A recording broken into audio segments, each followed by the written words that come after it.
a center cabinet, a dual center cabinet with some drawers and a nightstand pull-out.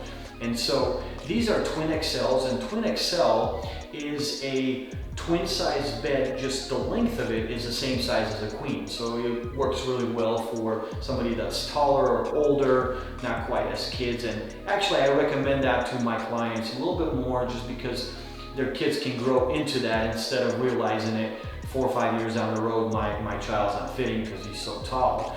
So this allows them to have that queen size length of it. So let's jump right into it. So these are our Utica collections. On the twin size, we make the paneling a little bit wider than we do on a queen size, so just to give it that right proportion. And so here we have just a twin XL, same mechanism. It opens and closes with the legs swiveled out.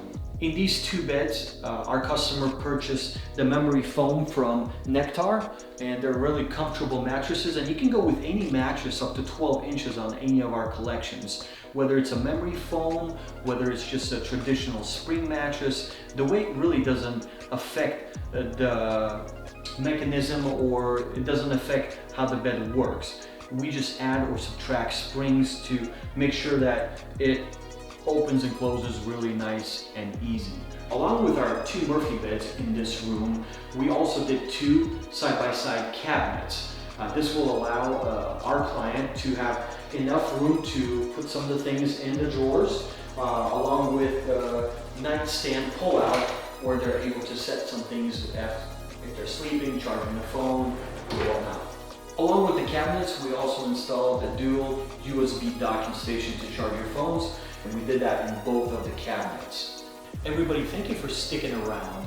If you guys can, subscribe to this channel, click the like button, and also click that bell notification just to give you a notification of when we come out with a new video. We try to post 1 video every single week. If you guys have any comments or anything you want to share, please share in the comments below. I'll try to get to each one of your comments. Thank you for watching, and stay tuned.